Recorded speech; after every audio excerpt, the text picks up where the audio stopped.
Masaki Kobayashi's filmography is very interesting to me for a lot of reasons. His approach on humanitarian themes are a lot different from his contemporaries, and I think something interesting about samurai films, which is something that Kobayashi has contributed the most to, is that all the best films about the samurai focus more on de-romanticizing the code and nature of the era and its warriors than anything else. It's something that a lot of samurai media, especially in Western media and anime and manga, seems to have completely lost. And that's not to say you can't have cool, honorable samurai characters, but there doesn't really seem to be much truth or honesty to these characters anymore that there were back then. Now, not all samurai media needs to critique them, but it is something to take note of when all the best ones are doing exactly that. Because if you really look into the history, it was nowhere near as cool to be a samurai than a lot of media makes it out to be. Harakiri is typically the first of these types of films to be brought up, and for good reason. It's an amazing movie, but the film I wanted to discuss today, Samurai Rebellion, is no different in its critique and humanistic nature. It is a film that values family, compassion, and love over title and authority. Samurai are not the only thing criticized and shot at in this film. Instead, it's all of Japan and the era it was in, being shriveled to its core thanks to a flawed and corrupt system and the injustices and cruelty that women faced because of it. You could almost call this movie feminist if it went more into that than its more broad humanistic nature. But just the fact that a movie like this came out of Japan at that time with such a big reach is incredible to think about. The samurai code and the system of this era is criticized through the character of Isaburo Sasahara, with every fatal mistake and flaw within his life corresponding directly to his dedication to his position. When we begin the film, he is a man with no individuality, no sense of life in his spirit. Other people only see him for his martial arts abilities rather than his actual character, since it's something that no one really valued or looked for in him. That position and skill of his was the only reason he even got married into the Sasahara family, inevitably leading him into a loveless marriage and giving him a mundane 40 years living an endless cycle of lifeless lapdogging. But he's a samurai with honor, right? How could his life be so empty with such a fulfilling and honorable career, and a peaceful life that's earned him nothing but respect and praise from his peers? We know his skill is well respected by other samurai, including his rival Tatewaki, and we know through him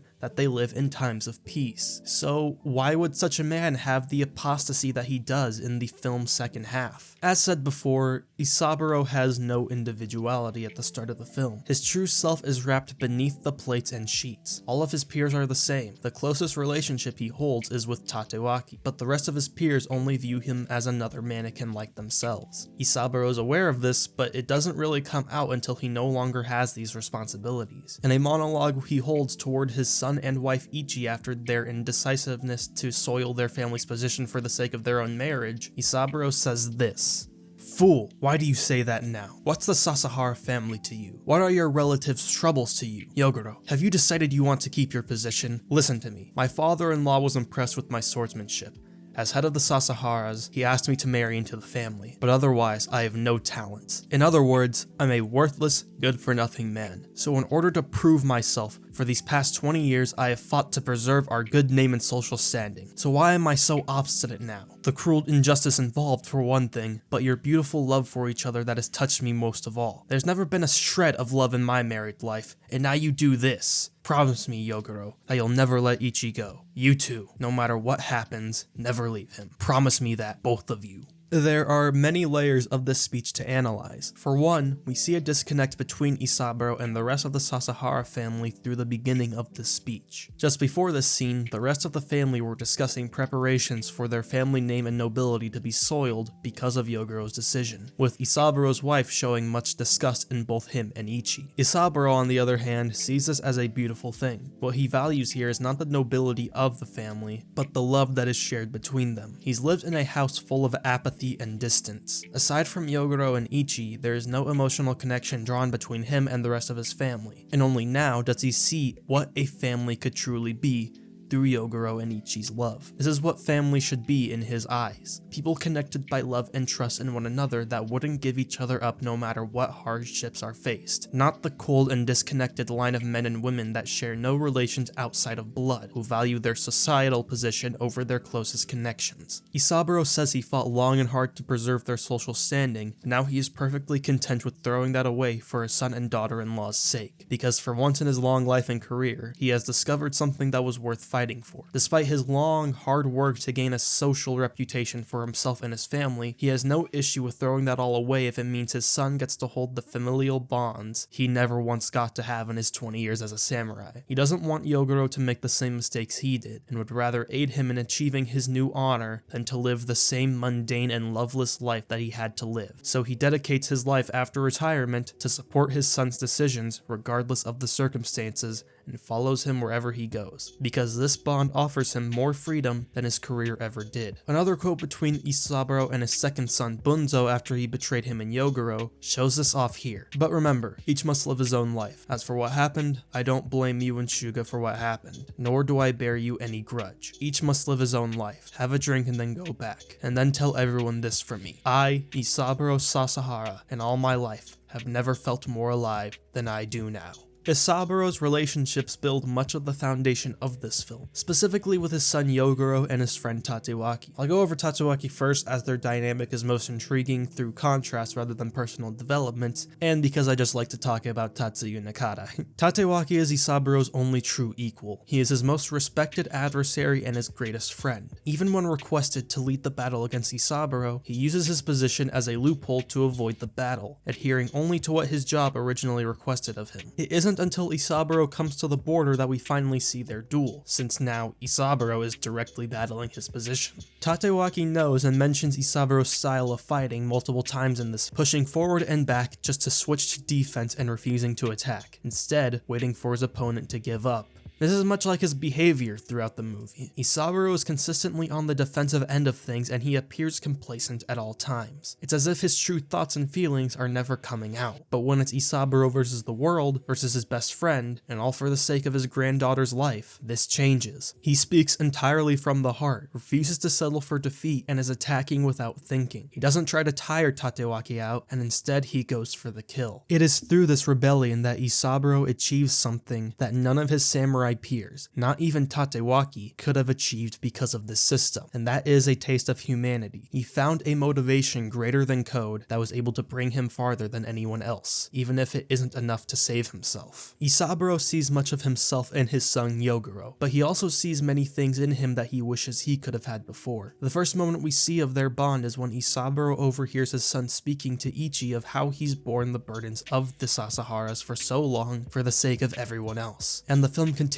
to build on that foundation to give them a connection unlike any other in the film, including with his second son. Isaburo guides him to be a greater man than he ever was, and while he was never the warrior that his father was, he was able to make his dad proud by not adhering to the system and instead staying true to the heart. That heart is what gives them life, it's what makes them human. It's why Isaburo was able to make it as far as he did. Without this heart, without this bond and motivation, he would have died much sooner. He wouldn't have beaten Tatewaki. He might have even died in their home with his son, and while he wasn't able to make it to Edo, he died with something that no one in that clan managed to achieve. He achieved individuality. He, Ichi, and Yogoro achieved the humanity and love that made their rebellion worth it, by giving Tomi a chance at a better life than they had settled for. While Isaburo dies, the movie doesn't end with him, but instead shows the nurse sneaking the baby away into Edo after following Isaburo. So while this movie doesn't necessarily have a happy ending, this final scene adds an optimistic outlook for its finale, showing that despite everyone having come just a little short, at least one person, the one of the future, was given a chance at something better. It could have never been done by one man. The goal was only achieved because of those bonds. Hence why Isaburo wasn't written to finish things himself, because that wouldn't have been right for the values this film holds. It's pretty similar to Drunken Angel, another film that I analyzed on this channel. And while this movie has an angry undertone to it, it doesn't dive deep into pessimism, since that's not how we should view the future. That's not how we as human beings should look ahead. We know now that while things aren't perfect still, They have improved, and we should continue to look for our greater improvements, stemming from our love and our bonds. People will do things that you couldn't ever expect from them out of love. People that hold so much of themselves back can suddenly become a different person because of their love and their bonds. And that's something that is cherished in this film. Samurai Rebellion is full of social commentary and is full of themes about justice, love, and humanism. It is a wonderful film that I absolutely adore, with themes that resonate heavily with me. It features some of Masaki Kobayashi's finest direction, as well as one of Toshiro Mifune's most nuanced performances in his career. While I still prefer the human condition and harakiri in many other aspects, this film should not be overlooked when talking about some of the finest pieces of cinema to come out of Japan and to come out in all of history. It is one of the easiest watches you will ever experience and is well worth watching multiple times as well. And that's once again not even mentioning all of the boldness that went into making this. Kobayashi was known as a rebel in many ways when it came to filmmaking. This wasn't just a movie about a samurai rebellion, the movie itself was a rebellion. A rebellion against the portrayal of women in cinema, and a rebellion to de-romanticize these strange social values that so many people hold so highly in comparison to what's closest to them. Hence why Samurai Rebellion is a well-worthy watch and one of the finest pieces of samurai film ever made. Thank you guys for coming to watch this video. I did want to include more stuff on the production side of things in this video, but unfortunately there isn't really a whole lot of information out there about the production of this film and what went on behind the scenes. There's like a short excerpt from an interview from Masaki Kobayashi on what it was like to work with Toshiro Mifune, but that's really all I could find, if I'm being honest. So I decided I'd just focus more on the character side of things. This is a bit of a shorter one of my videos, and that's partly because I've had this one in my editing bay for a while now that I've been wanting to make for so long that I haven't really had the time to finish it. So I decided I'd just finish this one while I was also working on other videos. I have a Freyren video coming out, as well as some videos on Satoshi Kon, Isao Takahata, Akira Kurosawa, and some other Kobayashi films I have planned. I have a lot of videos I'm planning on making this year, so I hope you guys stay tuned for that. And if you're new to the channel, well then subscribe if you're new and liked this video, and leave a like if you did. Leave a comment down below what your favorite samurai movie is, or your favorite performance from Toshiro Mifune or Tetsuya Nakata is. And with all that being said, I'll see you guys next time. Y'all have a good day.